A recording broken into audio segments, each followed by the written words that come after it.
You are about to throw away something that could completely transform your vegetable patch, your garden, or any flower bed you've already given up on saving. And the worst part is, you do this every single week, without realizing it, without ever imagining that the very thing heading straight for the trash is exactly what your soil needs most to come back to life. Before you close this video thinking you already know everything there is to know about fertilizer and composting, just give me 2 minutes. Just 2. Because what I'm about to show you here isn't the usual advice you hear on gardening channels. It's not the kind of compost that takes 3 months to be ready, and it's certainly not some expensive solution you have to buy at a specialty store. It's something that's sitting in your kitchen right now. Probably more than one thing, actually. And if you learn how to use it the right way, within just 3 days, you'll see a difference that will make you wonder why no one ever told you about this before. I need you to stick with me until the very end, because the most important part comes later on, when I explain the exact combination that makes it all work. If you skip that part, you'll end up doing exactly what everyone else does, applying only half the solution and then wondering why you're not getting any results. So stick around, it's worth every single second. Let's start with something most people don't know about dead soil. Dead soil isn't empty soil. It's actually full of things, just the wrong things. It's packed with compacted minerals, unbalanced pH levels, a complete lack of living microorganisms, and organic matter that has dried out and turned into useless dust. When you plant something in dead soil and it fails to grow, it's not because the plant itself is weak. It's because the environment beneath it lacks the minimum conditions required to sustain life. It's like trying to breathe in a room with no oxygen. It's not a lack of willpower, it's a lack of structural support. And that brings us to the biggest problem. Most of the solutions people try simply involve dumping more stuff on top of the soil, without ever fixing what's actually wrong inside it. You add chemical fertilizer, the plant perks up for a little while, but then its condition worsens even further. You try watering it more, and the soil just turns hard as a rock. You add fresh soil on top, and within weeks, it too loses its vitality. Why? Because the problem isn't what's missing on the surface. It's what's missing deep inside. And that is where what I'm about to show you today comes in. It's not magic, it's not a myth, and it's not some baseless old wives' tale. It's simple biology, something we tend to ignore because we've never taken the time to truly understand how soil actually works. The first item you likely throw away every single week is coffee grounds. Not the coffee itself, but the grounds, that moist residue left behind in the strainer, the filter, or at the bottom of the coffee pot. Most people toss them in the trash, or if they happen to remember, dump them directly onto their plants, thinking they're doing some good. However, dumping coffee grounds directly onto the soil without proper preparation can make the soil overly acidic, harming plants that cannot tolerate low pH levels. The secret isn't in simply dumping the grounds, it lies in how you prepare them before applying them. When you mix coffee grounds with filtered water or rainwater, using a ratio of 1 tablespoon per liter, and let the mixture sit for 12 hours at room temperature, you create a slightly acidic liquid that activates dormant microorganisms within the soil. It doesn't kill them, it doesn't burn the plants, it doesn't compact the soil. It activates it. This is unlike anything you've ever tried before, because you aren't merely adding nutrients, you're waking up what was already there, just waiting for the right conditions to spring into action. But that alone won't bring anything back to life in just 3 days. That's where the second element comes in, and this one is going to surprise you even more. Banana peels. Not the banana itself, but the peel. And not just any peel, not the fresh one you just peeled off a moment ago. I'm talking about the peel that has already turned black, gone soft, and is practically falling apart. The kind you would definitely toss in the trash without a second thought. At this advanced stage of decomposition, the peel contains a high concentration of potassium and phosphorus, nutrients that are released slowly and steadily once the peel comes into contact with moist soil. Potassium is the mineral that regulates the opening of root pores. Without available potassium, roots cannot absorb water efficiently, even if the soil is wet. That is why you may have seen wilted plants in soil that appeared moist. The roots were there, the water was there, but the communication between the two had broken down.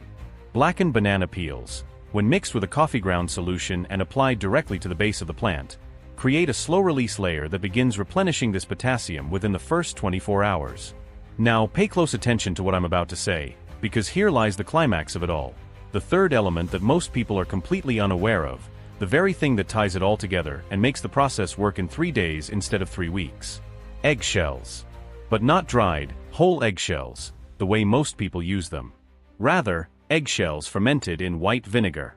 I know it sounds strange, but stick with me here, because what happens during this fermentation is what changes everything. When you place clean eggshells into white vinegar and let them sit for 48 hours, the acetic acid in the vinegar dissolves the calcium carbonate in the shells, creating a solution of bioavailable liquid calcium. This means the calcium no longer needs to be broken down by the soil. Over the course of weeks, it is already in liquid form, ready to be absorbed by the soil structure immediately. Calcium is the mineral responsible for plant cell structure. Furthermore, it is the element that literally binds soil particles together in a way that creates space for air and water to circulate. Dead, compacted soil, which drains poorly and suffocates roots, almost invariably suffers from a severe deficiency of available calcium. You may have plenty of calcium present in the soil in mineral form, but if it isn't available for uptake, it is like having money locked away in a frozen bank account. It's there, but it serves no useful purpose. When you mix the fermented eggshell solution with coffee grounds water and apply it alongside pieces of blackened banana peel, you are delivering three things to the soil simultaneously: microbial activation, the replenishment of potassium and phosphorus, and bioavailable calcium to rebuild the soil structure. This is not merely fertilizer, this is soil rehabilitation. And that is precisely why it yields results within 3 days. You aren't waiting for the soil to do the work of breaking down organic matter. You have already delivered the essential elements in a form the soil can utilize immediately. On the first day, the soil absorbs the liquid solution, and dormant microorganisms begin to reactivate. You won't see any visible changes just yet, but beneath the surface, the process is already underway. By the second day, roots that had gone dormant begin to extend toward the available potassium. If you already have plants growing in the soil, they will start to look a bit sturdier, standing a little more upright, even if they haven't yet made a full recovery. By the third day, provided the soil was merely degraded and not completely lifeless, you will notice a clear visual change. The earth will take on a different color, darker, more vibrant. And if there were any plants struggling to survive, they will show the first real signs of recovery. Now, I need to be honest with you about one thing. This process works for soil that is degraded, compacted, or lacking microbial life. If the soil is contaminated with pesticides at very high concentrations, or if it has suffered severe chemical burn from excessive synthetic fertilizers, the process will take longer and require additional steps.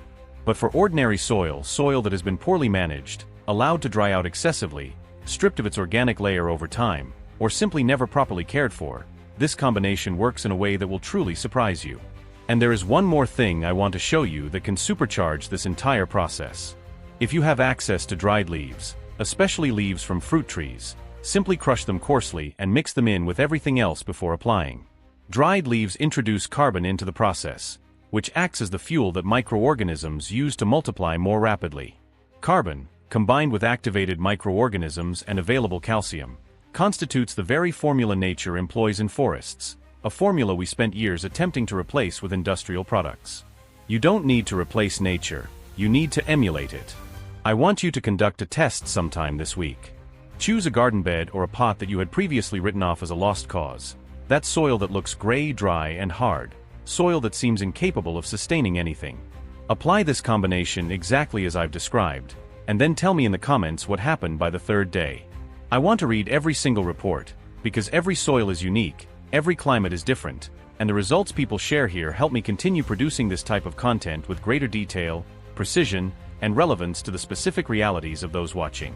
If this video has opened your eyes to something you've never considered before, go ahead and hit the like button right now.